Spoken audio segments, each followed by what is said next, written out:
Roberto Vargarela, gracias por estar. Gracias. Estaba leyendo, usted escribió esta semana, y digo para hilar un poco con alguna de las cosas que venimos hablando esta noche, una nota en el diario La Nación, la recomiendo desde ya, se titula El silencio de los intelectuales kirchneristas, y lo vincula un poco a toda esta cosa de, bueno, cómo la idea de defender el proyecto llevaba a soslayar algunas cuestiones, entre otras, el tema de cuestiones de ilícitos, corrupción, etcétera, etcétera, etcétera. Sí. Bueno, yo creo que se merece una reflexión que cómo entendemos la tarea del académico, el intelectual. Yo me considero un académico y yo lo entiendo como una tarea cooperativa, que no es una tarea ingenua, ni es una tarea despolitizada, ni es una tarea neutral, sino es, digamos, ayudarnos mutuamente en la crítica a partir de los valores que tenemos, los compromisos políticos que tenemos, pero eso no implica, digamos, implica mentir, no implica engañar, no implica silenciar lo que es obvio, digamos.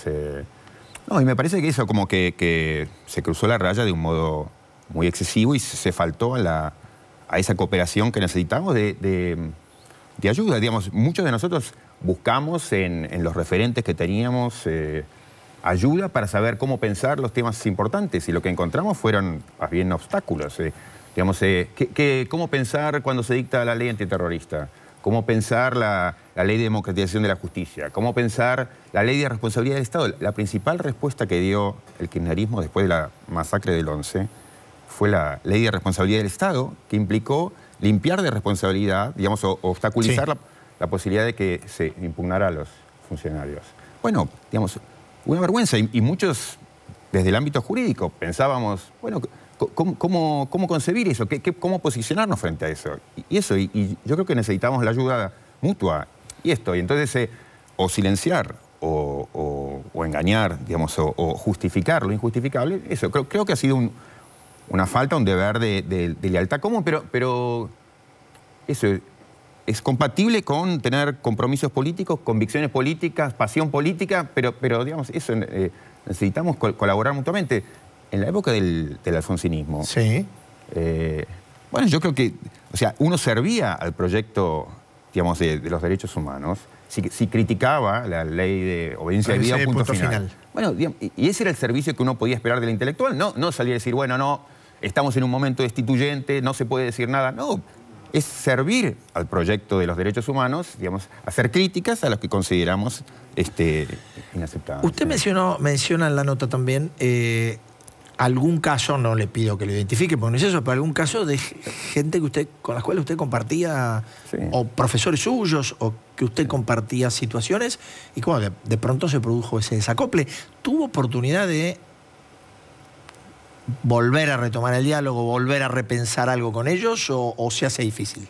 No, se hace difícil. Yo creo que este tipo de notas, digamos, tampoco ha ayudado. Para mí es una manera digamos, de hacer una pregunta genuina de por qué. Y realmente a mí me interesaría escuchar cuáles son las razones. Cuáles son las razones que llevaron a que, digamos, en conocimiento de lo que pasaba, como muchos conocían, en sueños compartidos, digamos, por qué, digamos, eso lo acallaron, o por qué, digamos, frente a escándalos que luego, digamos, todos nos sorprendemos si todo el mundo lo sabía en ese momento.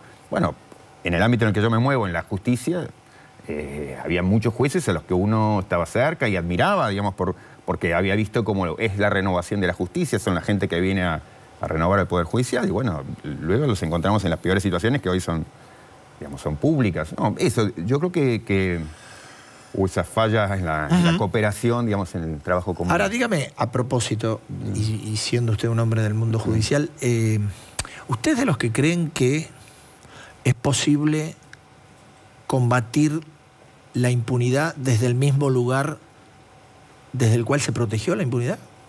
Lo digo en general, no estoy generalizando, hablo de muchos jueces que tuvieron una activa participación en encubrimiento en el tiempo pasado y que hoy parecen tener una activa participación en la idea de destapar cuestiones... No, ahí hay claramente un problema estructural.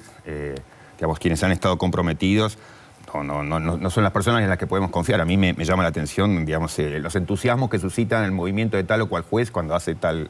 Digamos, yo creo que hay poco que esperar. Básicamente el Poder Judicial tiene el incentivo de cuidar sus privilegios, y eso lo lleva normalmente a hacer silencio, digamos, a no hacer ruido. Yo creo que la lógica del accionar judicial es el no hacer ruido para mantenerse en una situación que es muy beneficiosa. Entonces, uno Yarvide puede hacer escándalo porque es una excepción extravagante, digamos, o alguien que necesita reposicionarse porque las cosas le han ido mal, entonces necesita, digamos, llamar la atención de que ahora está haciendo las cosas prolijamente. Pero si no, digamos, la regla general va a ser el perfil bajo. Y entonces eso, digamos, es un gran incentivo a no hacer nada, ¿no? En términos de escándalo político, en términos de ruido político. En este momento hay mucho ruido. Claro, pero yo creo que ahora, es el ruido, muchos de los que necesitan reposicionarse y decir, no, yo no soy responsable, digamos, no me señalen a mí. El temor de que el Consejo de la Magistratura lo señale, el temor de que la opinión pública, digamos, lo señale como los cómplices, y entonces muchos tratan de lavar su imagen en ese sentido, pero me parece eso, que hay un problema estructural. ¿Usted cree que puede cumplir algún sentido útil esta comisión que auditaría a los jueces vinculados a temas de corrupción del 96 para aquí? Bueno, dentro de la nada que ocurre, digamos, me parece que es una iniciativa, bueno, en la buena dirección. Esto de llamar la atención, pasa algo, hay una mirada pública y es una mirada pública relevante. Entonces, sí, dentro de la lógica que todos los incentivos están mal direccionados, digamos, es poner un incentivo en el lado correcto. Sí. ¿Y cómo está usted observando, digamos, esto que estamos hablando? Pues sí, es cierto, es el presente, pero tiene que ver mucho con la historia de la última década. ¿Cómo está viendo el reacomodamiento de este presente, más allá del tema judicial estrictamente o del tema corrupción estrictamente? No, yo veo sobre todo un problema de que el macrismo no ha encontrado su cauce. Digamos, lo que veo sobre todo es como un predominio de la inestabilidad. Para mí los gobiernos son aquello en lo que devienen, ¿no? Y digamos, si es... Muchos esperaban que Kirchner fuera cierta cosa, o que, digamos, Menem fuera cierta cosa, o que Macri fuera cierta cosa. Y la cuestión es en dónde se colocan cuando se estabilizan. Digamos, cuál es la alianza, el pacto con el cual se estabilizan. Correcto. Bueno, Kirchner entró a los gritos, digamos, a lo mejor en un buen sentido, denunciando el pacto, digamos, los caudillos provinciales, los caciques, los varones del conurbano. En el minuto 2 de su gobierno pactó con todos ellos. O sea, una cosa era el primer minuto del kirchnerismo y devino en otra cosa diferente. Yo creo que con el macrismo va a pasar algo similar. Digamos, hay una expectativa, hay un discurso con el que llega al gobierno. Ya hay, digamos, mucha gente que quiere quedar clavada en ese discurso. Yo creo que lo importante del macrismo es en qué va a devenir. Y me parece que todavía están en una situación de enorme fragilidad en donde no ha encontrado todavía su cauce. Ahora, cuando usted habla del discurso, ¿a qué refiere específicamente? Bueno, a lo que, a ver, digamos, en el caso del kirchnerismo, digamos, hizo público que denunciaba a los caudillos provinciales, denunciaba lo que ocurría en la provincia. Eso es lo que la vieja política, hay que ir a una política transversal. Digamos, entonces era un discurso, había una expectativa sobre él, una expectativa débil, y un discurso de él encendido, bueno, que lo cambió en el minuto 2 y fue otra cosa pactando con aquellos que había denunciado. Yo creo que el macrismo, digamos, va a pasar algo similar, que es, llega con cierto tipo de expectativa y también con un cierto discurso que es de la nueva política. De la nueva política, de la honestidad, de la cruzada tal o cual. Bueno, y la cuestión es en qué va a devenir. Y eso todavía no está claro. Para mí la mala noticia es que, digamos, lo que tiende a predominar, a donde la política argentina yo creo que hace décadas se viene estabilizando, es en una alianza que uno podría llamar como popular conservador, a conservadurismo popular. Digamos, yo creo que hace décadas que, digamos, la pelota tiende a pararse en ese lugar. En el siglo XIX en Argentina nadie esperaba que después de épocas de tremenda inestabilidad se estabilizara la Argentina en un pacto extrañísimo, que fue el Pacto Liberal Conservador, que es el que generó la Constitución del 53. Y la política argentina se estabilizó de un pacto entre las fuerzas que se habían estado matando entre ellas durante, digamos, 30 años. Bueno, yo creo que en el siglo XX, digamos, volvió la inestabilidad fuerte y luego, digamos, por distintas razones, muchas malas razones, empezó a predominar un pacto, yo creo que tan extraño como el que se dio en el siglo XIX, que era aquel pacto liberal conservador. Ahora es un pacto, digamos eso, conservador popular. Ahora, dígame... Eso es lo que implicaría en el caso del macrismo, digamos, un corrimiento en alianzas hacia digamos, parte del peronismo, sin duda. Sí. Ahora, estas mutaciones que usted dice, ¿son factibles o son estables en un mundo voto que en verdad tiende a cuestionar, o uno tiene la impresión que tiende a cuestionar cierto orden predominante respecto de lo que uno conoció, póngale, la posguerra. No, a ver, yo creo que hay ciertos factores de poder.